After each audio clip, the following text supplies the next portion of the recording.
te whiawhia whaatalo whātu le nei tai au malo le soifua manuia o si mai ele whaafonga Talafola Radio Samoa mo le nei tai au.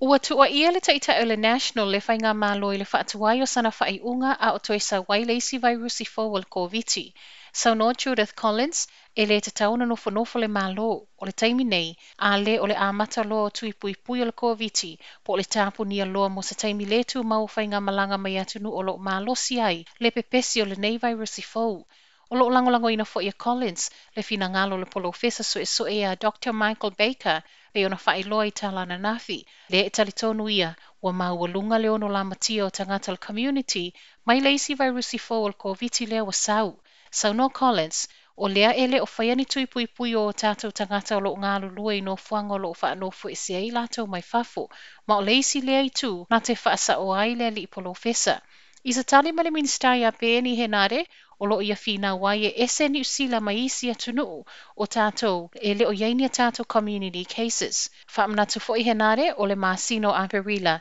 o le amaua mai ai tui pui mo tangata whai ngā luenga a o le atunuu atoa i le awhalona lua o le tausanga le nei. E wha isi cases whaopopo na whailo mai ana nafi to o tasi mai le United Kingdom ma le to o tolu mai Lucia. O lea o toi tasi le masino nā loa ia leo le suinga tele o le tūla fono mo whale no fototongi i tono ni usila. O le aso sfulma le tasi o Februari leo le alo ia i le suinga tele o le tenancy laws i tono o le tolu sfulma le 5 tausanga. Ma o le nei suinga o le awha a whainga tai i e ana whale no fototongi po o landlords o na ave e sea wha malosi tenants po i lato o no foia whale rents e au noma se mafo anga tatau. E se mai suinga o periota o tā ua le notice period, e pei ona iei nei le iwas furuaso, o le asa waimal whaatangana e whaatala sa ngai tenants mo le whai o suinga i titi to tono o whale. O le ama whai ei fo i le suinga le masina fōna tā pula whaalawi loa suafo tenants, e o atu iso inga whaatula fono po le tenancy tribunal, o landlords umai le ni pepa whaamau ni o malienga o lo no fototongi e tangata i o lātou whale, o se soli tūla fono lea. E se mai suinga o tūla fono le masino i luma, o le aso sfun malitasi o kuso le tausanga nei foi, o le amanino mai ai isi swinga wha o popo, wha atatawi tenants o lo sawa ina i tutonu a inga, le o le amawhai ona o ese i tutonu o le luaso.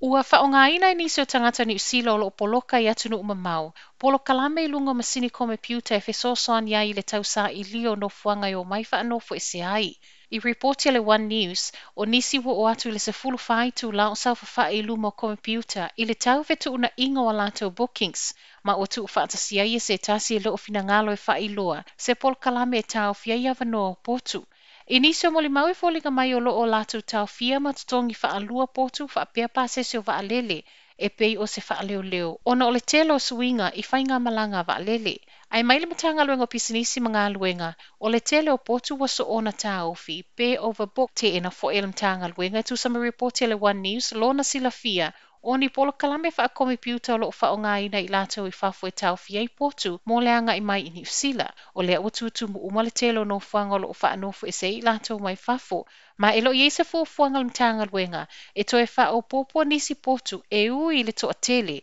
o sa ili avanoa mai whafo, ma o lo o fua lea wha i unga i le uti o le au ngā lulue e au fiai leo, o fo mai, wha a pei lato o mai le militeli, le o lo ngā lulue i nei no fuanga. O lo o fia tala noa leo i le tinai tali tonu o i o se moli mau tutu i a lato suenga, wha atatau i le tamana maliu i Northland i le vai aso tā luai. O le ua maliu Bram Williams, luas fu lua tausanga, na maua i leo i tawhaala mo na manu angati ngā ina, fōlinga mai na tatui e se tasi, tu lou, ma ele i au i le mautanga ngase. Ai le i maua leo le ua maliu, o lo maua i ata le CCTV se tinana i a moli mawina le vevesi na tupu i le apo, i fafo ane le ofisa le work and income i kawa. I le mta upu lavele nei o lo sa ili a fo e leo ma le Toyota Altiza lanu siliva, numera mo QA ono lua o le whaiunga le vaiaso, le ana moli ai le li talavau se fulu whātau sanga i molianga le fasi o titangata, ma ua fuafua e tu la i luma le whamsinonga maua lunga i whangarei i le aso wha o le masino i luma.